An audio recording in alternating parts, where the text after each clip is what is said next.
Kasi wala nang talaga, wala nang Republican. Ito, nagkaaway-away na nga, nagkakasira-siraan na. Gusto namin pumanig, pero ayaw na namin na lumaki. Ay, si Lyrico, tropa ko yan. Sabi ko, tropa ko yan. Ngayon ko lang siya nakita, di niya alam na ako yung sinasabi niyang Lyrico.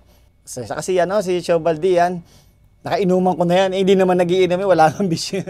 Yo, ako nga pala si Lyrico ng Republican Syndicate at nandito tayo ngayon sa Streets TV. Yo, mag-subscribe na kayo para sa mas marami pang kwentong Makata. Boys, Lyrico, kamusta? Ay, okay lang. Anong pinagkakabalaan mo ngayon? Simula nung mapadpad ako dito sa Zambales, siyempre dahil nga sa pamilya. Kaya simula nun, siguro mga isang linggo muna ako mga kulang-kulang isang buwan. Ay muna yung tinagal ko na tambay muna sa bahay ng misis ko diyan sa San Antonio, Zambales. Ngayon pag wala pa masyadong pinagkakitaan kasi di pa kami nakapasok sa sa may Spotify. Kaya hanap muna kami ng trabaho. Unang trabaho na pasukan ko dito sa may tagaluto ko ng sisig sa may sa kanto ni Doc. Isang food park dyan sa may tawag dito, Pundakit. 'Yon. Yung hindi siya nagtagal kasi baka isa't kalahating taon lang siya nag-operate o kulang-kulang dalawa. Tapos pasok na, ayun na yung trabaho ko ngayon. Yung sa may sa water station. Diyan naman sa may malapit sa San Miguel. Sandaan roads papuntang San Nicolas. Ayan. Ayan. Hanggang ngayon, ayun pa rin yung gigising na ng alas 6. Uuwi ng alas 6. 12 hours di bale yung namin, trabaho namin din. Ayun, paulit-ulit lang yun. Tapos pag may gig, may show sa Manila, yan tatawagan ako nila ng mga kagrupo ko, si Shobaldi yan. Si Shobaldi madalas, minsan nga sinasagot pa pamasahe ko dahil siguro naintindihan niya rin yung kalagayan ko na Yun, uuwi ako para lang sa show. Yun, makapag-uwi din dito ng kita. Iba rin kasi norte tapos, di ba? Pero ayos lang kasi kumbaga ay na rin yung nagiging pahinga natin sa araw Kagala-gala rin uli sa lugar natin. Ayun, ganoon lang, lagi-lagi lang na ganoon, hintay lang sa balita. Kwentuhan mo naman kami kung paano ka nahilig sa rap music. Ano yung istorya mo? Ay, narinig ko yung rap music. Unang naman sa sa diwa ko yung rap music na yan. Nung siguro mga nasa elementary. Elementary pa lang ako nun. Sa sa kuya ko kasi mahilig sa music yung kuya ko Yan, dalos lahat ng music pinakikinggan nun RIP nga pala sa kuya ko, kay Joel. Wala na kasi. Ayun, lahat ng music pinakikinggan niya sa may bahay namin hanggang sa pinatugtog niya si Francis Bagalona nga Death Threat. Ayun yung nagustuhan ko. Ngayon yung mga cassette tape niya, tinatago ko na. Ayun, tinatago ko na yung cassette tape niya. Ako na nagpapatugtog minsan pag wala siya. Kaya ko okay to, ayos to Sana magiging to rin ako balang araw. Kinakabisado ko. Pag may nagiinuman sa lugar namin, kasi squatter kami dati. Ano lugar yun, boys? Sa Barangka Drive, Mandaluyong City. Mandaluyong. Doon na nga tayo sa madalas may nagiinuman sa tapat ng bahay namin, mga uncle ko, mga pisang ko, mga matatanda sa akin. Kumbaga lagi ko ring kinakantahan, tapos binibigyan ako ng 5 piso ganyan. Kasi noong panahon na yon, mga 90s, 1997. Ganyan, malaking presyo na yun 5 piso, di ba? Dahil mo na mabibili. Tapos yun, dire-diretso lang kasi gusto ko nga yung music na yun Di ko pa alam na rap pala yun. Basta gusto ko lang na kantahin yung ganun. Para nakakalibang sa Ilang taong ka nung, boys? Siguro mga nasa 13 years old yata ako. Late din kasi ako nag-aral din Inabot din kasi ako na nagre-repeat din ako Elementary, siguro 1 beses ako nag-repeat. High school, nag-repeat din ako.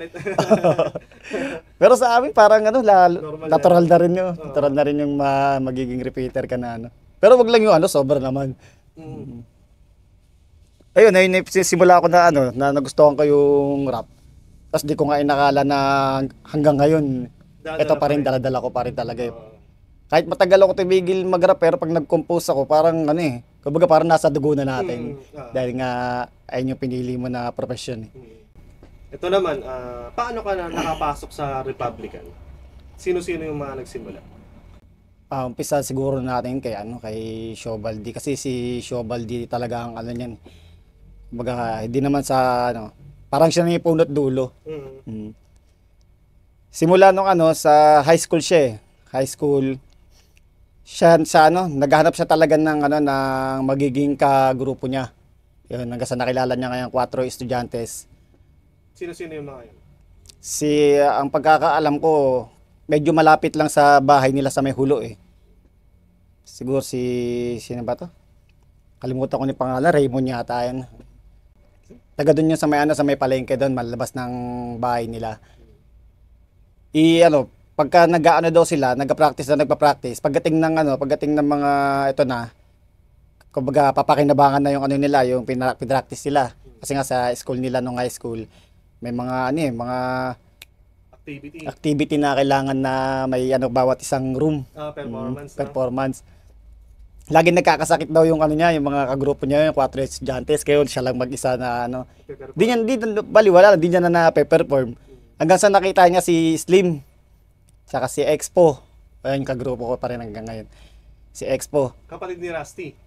Oh, kuya. Kuya Ni Rusty. Narinig diyan na nagarap. Siyempre nagustuhan niya siguro na ano, ay marunong pala kayo niyan. Ang di alam ni Shobaldi yung kinakanta ng dalawa, hindi nila compose. Si Shobaldi kasi pag kumakanta siya, kinakanta niya, talagang sulat niya. Noon pa man. Oo. Kanta ng bibiglan yung ano yung kinakanta ng dalawa. So, kumbaga parang napeke siya. Pero gusto niya kasi naganda siya, nastigan siya sa ano niya eh. So yun, naging close na sila kasi isa lang din sila ng hilig. Hanggang sa nakilala nila si Kakin. Yun, yung grupo na silang 3. Tapos nakilala nila si Kakin na Islam Tag Syndicate. Si Kakin, kilala niya na ako na nagrarap. Pinakilala ako ni Kakin kay Shobaldi. Tapos pinuntahan nila ako doon sa amin, sa may lugar namin, sa Barangka Drive. Habang naglalaro ako ng basketball. Tapos tinuro ko ni Kakin nga, yung kagrupo ko. Pinalapit ako kay David. Hindi nila alam na tinimbirin na sa akin ni Kakin na pupunta niyan si Shobaldi. Re-recruiting kaya yata na Naganda na ako. Nagano ako ng isang lyrics ko na tungkol sa Pilipinas yun eh. Sulat mo talaga? Oo, sulat ko talaga. Kumbaga parang ako pala yung pangalawa na nagko-compose nun sa grupo namin. Pero may na-record na yung kanta nun? Bakat ko lang yun. Wala pa. Sige, Ayun babalik pa lang. tayo dun. Siguro mga 2002. 2002. Kasi kaya namin naging 2003 yung pinanganak yung grupo namin. Ayun na talaga yung solid na nagkakilala na kami 5. Wala pa si Miss Yumi. Pero balik muna tayo dun. Yung pinakilala ka na kay Shobaldi. Ayan. Ayun, yung pinalapit niya ako habang naglalaro kami ng basketball. Pawis-pawis pa nga ako nun eh.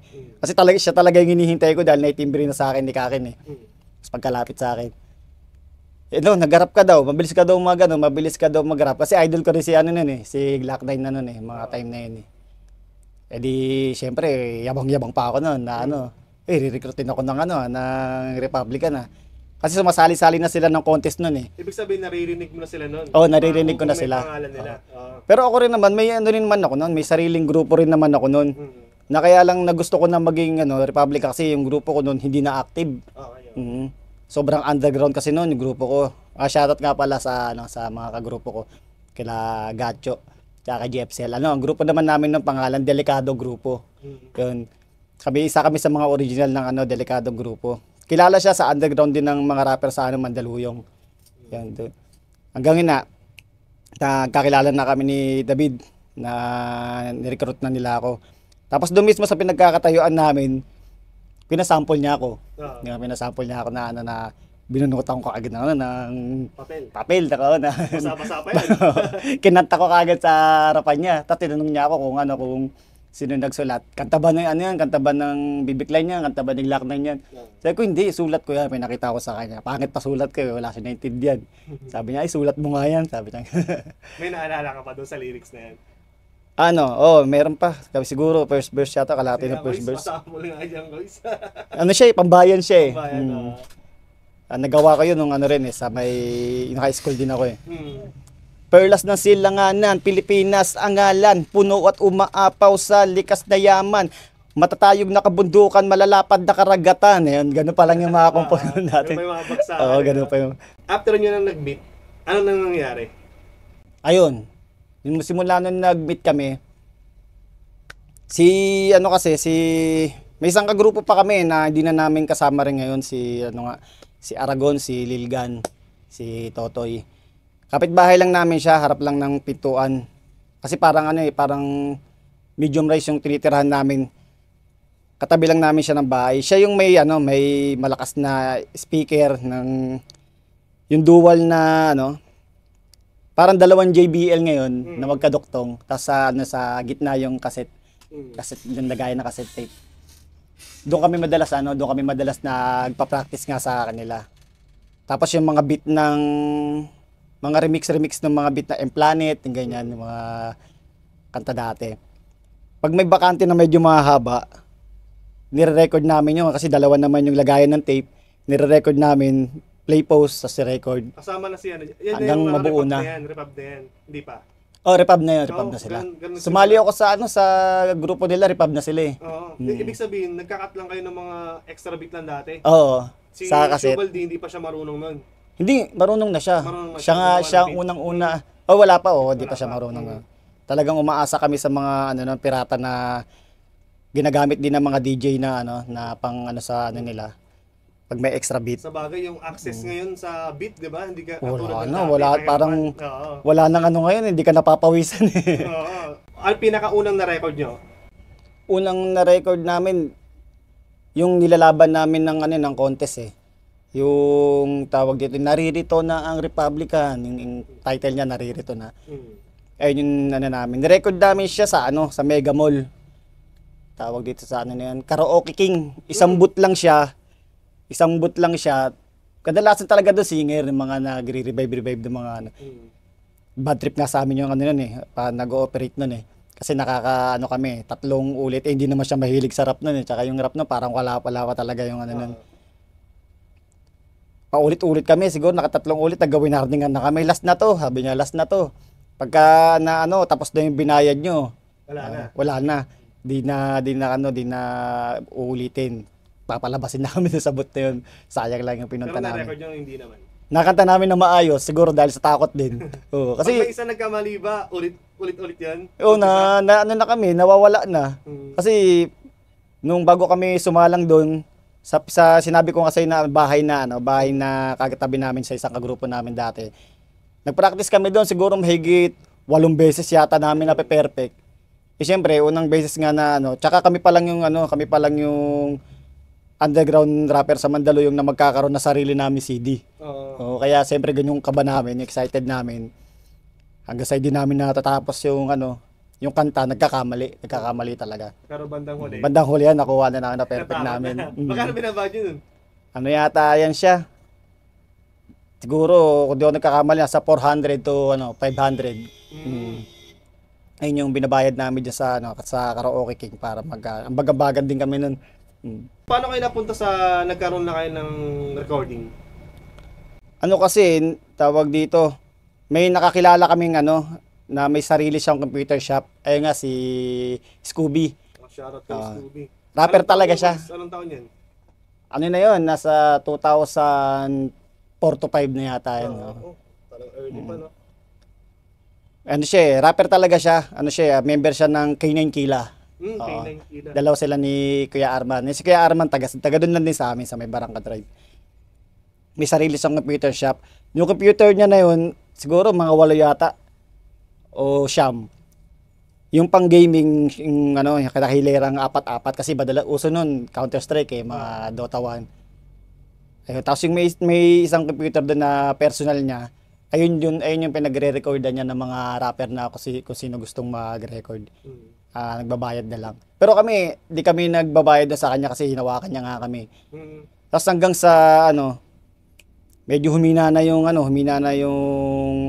sa niya, yung shop niya. Yung isang pinagre-recordan namin na mga kanta namin, binili nung dating kinakasama ng ng kagrupo ko. Yan, binili para sa amin din, sa grupo din namin. Tapos yun, syempre lagi kami nagre-record sa kanila. Si Shobaldi, maano yung utak niya eh, talagang malikot yung utak niya. Yung ginagawa bang nag-engineer si Kuya John, si Scooby, tinatandaan niya lahat ng detalye, pati pag bimix. Tinandaan niya lahat. Kaya pagdating doon sa nasa amin na yung pinagre-record na namin na computer niya, alam niya na. Doon na namin nagagawa. Tapos lagi yon araw-araw. Magsasama-sama kami sa isang kwarto na yon. Nakakagawa kami, isa, dalawa, laging gano'n. Hanggang sa naimbitahan na namin yung ibang 187. Pero sino-sino muna yan? Sino-sino muna kayo dun? Nung nakapag-record na kayo na yan? Halos kompleto na rin kami. Wala pa nun si Flick G tsaka si Numerous. Oh, yun. Si Kasi si Yumi, paano pa lang din siya parang bagong kilala pa lang din namin. Pinsan siya ni Slim. Parang bago-bago pa lang si nung may may computer ng sarili sila si Kaking. Ano yung pinaka-unang kanta nyo na nakilala? Siguro solo lang nila yung unang nakilala namin Ang sa grupo nun talaga siya, talagang umugong siya sa contest. Sa contest muna. Bintana, ayan, kanta ni Shobaldi, Bintana. Tapos lalo na rin yung isa pa si Mine, yung kanta naman kanta ni Slim. Ayun yung mga naunang namin, malalakas sa mga unang album. Kasi naglabas din kami kaagad kasi pag nagkasama nga kami kila Kakin, dahil nga may computer naman na sarili, recording na sarili. Hindi namin sinasayang talaga yung mga oras na yun, sarap nga bumalik yung mga oras na ganun Tawag dito, talagang nakakagawa kami ng kanta. Ngayon, sobrang dami na nakanta. Ginawa na ng album ni Shobaldi, pinili niya na yung mga, sinalansan niya na yung mga ilalabas ng gantong buwan. Hanggang sa makagawa kami ng tatlong album. Yun. Ayun yung pinapamigay namin sa mga jeep. Binibenta o bigay lang? Bigay lang talaga. Lakas kaya ng trip namin ng mga... Kaya nga hindi kami kilala sa mukha sa boses lang. Internet era na yan Nung sisimula pa lang internet yan. Tapos yung nakalagay pa sa album namin nun, drawing lang ni Si Shobaldi kasi magaling, talented yun Magaling siya mag-drawing. Drawing pa yung pinaka label. Pinapamigay namin sa jeep. Sasakay kami kunwari ng jeep. Sa Hulu kasi marami kasing patok na na jeep, yung malalakas yung sound. Kasi nila yung tactics nila para ng pasahero. Lalo na mga estudyante. Hindi talaga sumasakay yung mga estudyante, talaga nag-aabang sila na may sound na jeep. Yung kanta niyo pinapatugtog. Kadalasan. Pero meron din naman iba, yung Republic ganyan. Kasi kaya nga Republican yung naging grupo namin dahil doon. siguro na si Expo ang nagbigay ng pangalan nun Siguro dahil nga kasi kaputokan ng ng Republic, madaling matandaan ng tao. Madaling matandaan ng tao yung kayo yan, kumbaga lagari din kayo sa mga rap contest. Madalas, pagka nakakabalita kami ng kasi nung unang atin namin ng rap contest sa Pasig, doon pa lang nakakilala na kami ng mga talaga kinakaibigan namin yung mga nagiging kalaban namin, tapos nagkakapalita kami ng mga number. Pag may alam kaming contest, tinetext namin sila. Tapos sila rin ganun din pag may alam silang rap contest, tetext din kami. Kumbaga noon pa suportahan na talaga yung yung hip hop. Pinaka matibay na nakalaban niyo. Sundalo ni Cristo. Yan. Shoutout sa kanila. Taga Pasig siya. Pati Soldier Village. Ayun pala yung taga Soldier Village, yung Sundalo ni Cristo. Tapos yung si Kainat Abel. Yan, mahusay yung mga yan. Tape na pinakaunang nakuha nyo. Magkano? Para ganun din, para kay Floji rin, 1,000. 1,000. Pero malaki na yun. Malaki na yun noon. Tsaka nung na yun, hindi naman makalaga talaga sa amin yung tip. Katulad nung nakakuha kami ng kami ng Wanderers, siya, nag-aano sa mga school. Ayun, 1,000 lang din kami doon, isang show. Wanderers, nag-aano siya sa mga school, high school, elementary. Parang pag mga may field day, mga sa kanila, may malalaking okasyon tuloy. Yung pag sa high school, Mga event nila. may event sila ng mga estudyante tsaka yung teacher nila. Kinukuha kami na pero hindi kami doon lahat rapper kasi may kasama kami mga ventriloquist, yung sa puppet. Tapos may mga circus, ganun. Kami lang sa sa rap. Madalas nilalagay kami main event. Kaya inaabot kami ng gabi. Kami pinakamaliit at pero kami inaabot ng gabi. Pero may time na zero na walang naabot gano'n, may naloko kayo sa Ay, hindi naman. Wala naman. Wala naman. Minsan kasi thank you lang, di ba? Sa mga organizer, thank you. Oo, minsan Ano isa pa? pa nga galit pa eh. Oo. Naano namin yun sa piyesta. Talaga pag hindi pa kami ano nun, wala pa kaming pangalan din na ano, yun, Mm. mga time na yun. Pag sa piyesta, magpapaalam kami sa organizer, mga bading na mga organizer. Mm. May ano sila, may pa dance contest. Tapos gusto namin i-testing yung nagawa namin na kanta. Mangangalabit kami ng organizer na baka pwede naman no. O sige, mamaya pagtapos ng ano na question and answer kasi mag-aano pa yung mga judge eh. Intermission, Kami no? yung gagawin sa butas, kaya sa butas na kami yung isasalpak. Ayun, pagtapos doon ni tubig nga, hindi kami binibigyan na ano eh. Pero masaya na kami doon kasi naano namin yung ano namin, piyesta namin, nakanta namin sa harap ng ano eh, ng tao, tsaka alam namin na nagustuhan nila eh. Pinapakilala nyo pa lang sarili nyo. Doon pa lang, daig pa namin yung sa pakiramdam namin, daig pa namin yung binayaran ng libo. Mm. Yun. Ayun talaga yung gusto rin namin. Talagang sa pera parang wala kami pakialam sa pera pa noon. No? Kasi di pa kami pamilyado, pare-pares pa kami binata eh. Si Numeros, pumasok na mga anong taon na yun? Noon pa siya, ano eh, matagal na siyang simula nung umugong kami sa mga rap contest, yung mga nakakalaban namin sa ano sa Pasig ganyan. Kasi nagdumarating yung time na nagiging dalawang grupo kami. Kasi 5 nga kami madalas dumalaban. Kadalasan talaga champion talaga yon. O di naman sa pag alam din ng alam din ng Nandun mga si kasabayan Numeros na namin. malaban na si Numeros. No? Ang kagrupo niya noon si Smaglas. Hindi Oo, pa siya yun. nakakapasok sa, sa Repub nun. Hindi pa. Hindi pa siya repub din. Talagang ano sila, last prophet silang dalawa ni Ismag. Lagari din yun sila. Kaso pag pag nagkakasalubungan kami, kinakabahan din kami kasi noon pa man si Ismag talagang ano talaga yan. Huwag halimaw talaga yan noon. Palalo na sa freestyle. Hindi pa namin na siya nakikita na natalo sa freestyle. Oo. Oo. Talaga kinakabahan kami pagka sila kalaban namin, medyo may tulog din kami. Pero sa awa naman ng Diyos, lagi namin na nalalalampasan talagang tumatagos kami sa ano na yung sitwasyon na yun, lagi na champion ganyan. Minsan kami champion, yung isang grupo namin yung ano yung Republican terrorist nga. Sila in first place, sila nagkakapalit-palit. Doon na minsan sumusunod sila Numeros. Pero ang freestyle hawak na talaga nila. Kumbaga kung ayaw mong masira yung ano mo, wag kang lumaban diyan.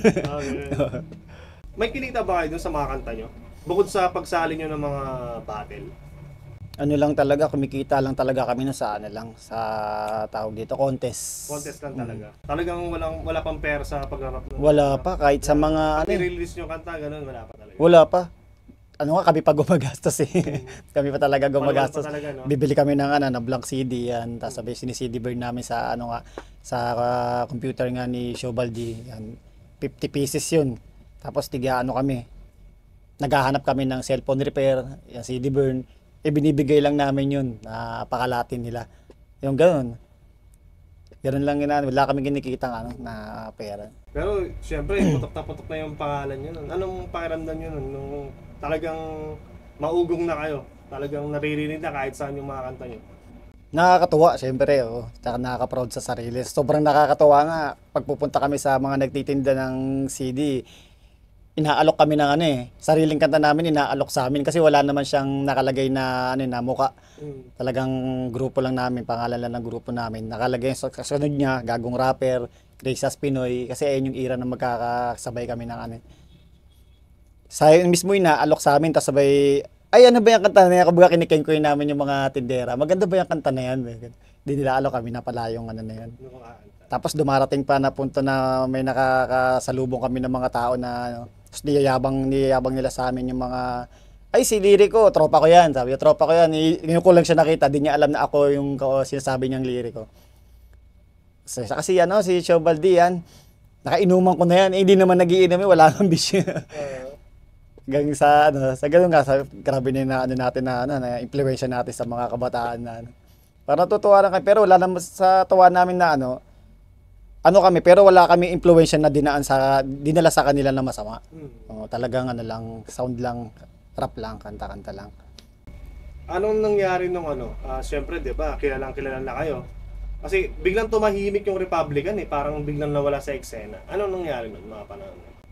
Ano siguro yung mga panahon na yun na naging seryoso rin kami sa sa kanya-kanyang pamilya rin namin. Oo. Umuna rin syempre yung head namin, heads kasi na leader kasi namin si Shobaldi. Simula nung nagpakasal na siya, yan, kapamilya, nagkaanak. Kumbaga tumutok siya siyempre sa ano niya, sa pamilya niya.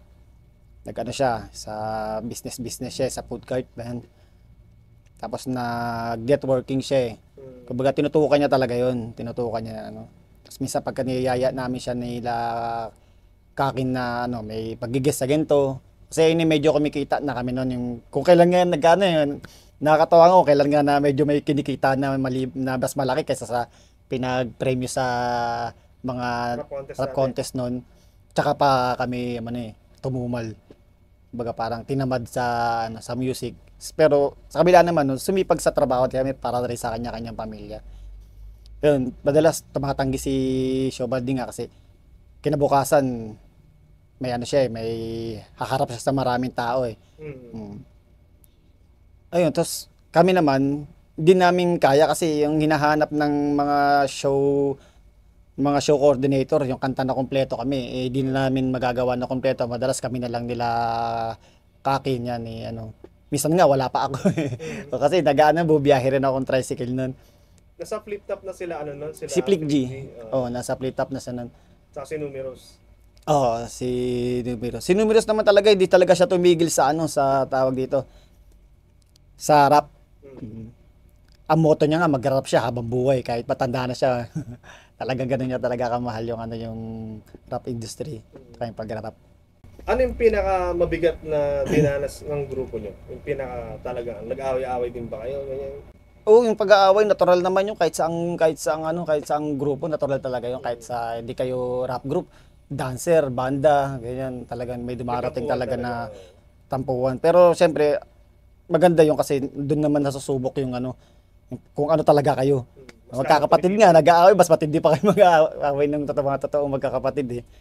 Siguro nung ano yun, yung pinakamalaking away na inanuhan ng ano ng grupo namin kay Slim siguro, tsaka kay Shobaldi. Siyempre hanggang sa ano, 'di ba, umugong sa ano yan, sa YouTube. Talaga nakakapalitan ng ano. Si Shobaldi lang ang mag-isa no, tsaka yung isang kaibigan namin na ano na mahusay din.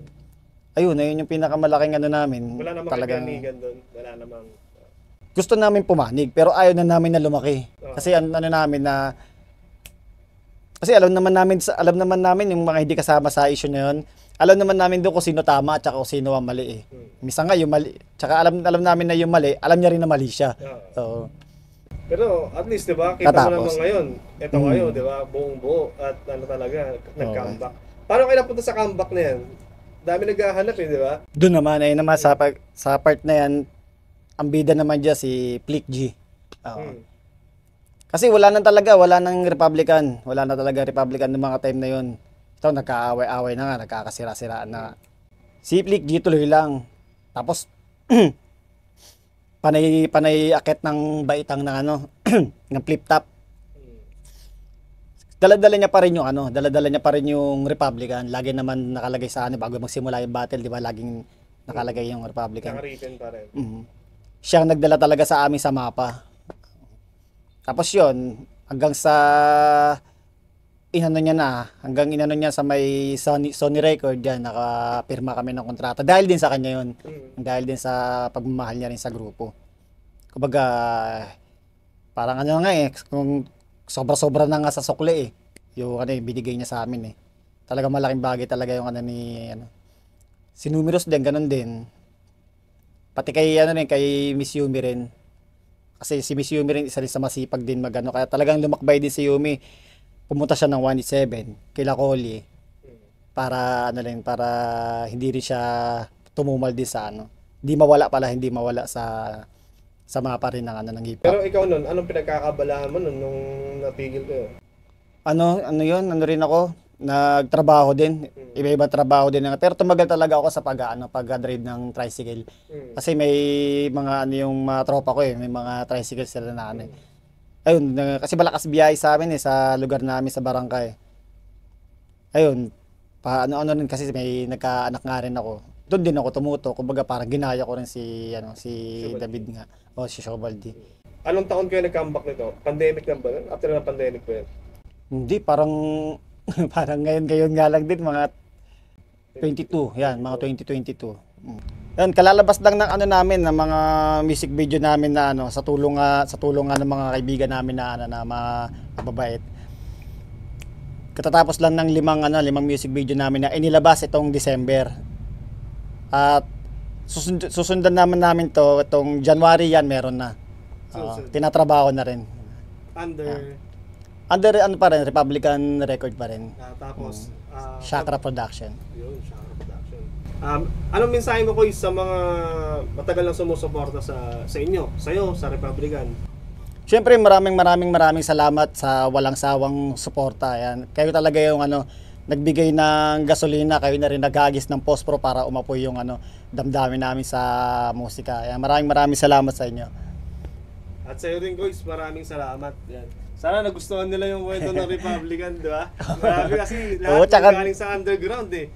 Tapos nakaka-inspire lang sa mga ano yan, sa mga baguhan ngayon na ganun pala, di ba? Oo, wag lang silang titigil. Talagang ano, higit pa yung baka nga yung kinikilala nilang idol nila ngayon. Pagka sinipagan lang nila ng husto yan, baka humigit pa sila dyan dahil madali na yung panahon ngayon para sa ganyang pagpapasikat lang eh.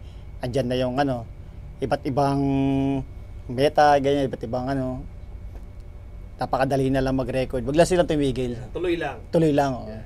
Okay guys, maraming salamat guys. Thank you. Ay, salamat. Maraming salamat nga pala sa boss natin sa pagpapahiram niya ng napakaganda ng shop dito lang sa Subic, Zambales. Yo, sa mga gustong bumili, check nyo lang. Dito lang yan sa Pamatawan, Subic, Zambales, boss. Punta lang kayo dito pag gusto nyo kumiskor sa amin ng damit. Sobrang marami yan. Check out nyo lang. Urban Woods Clothing. Yeah.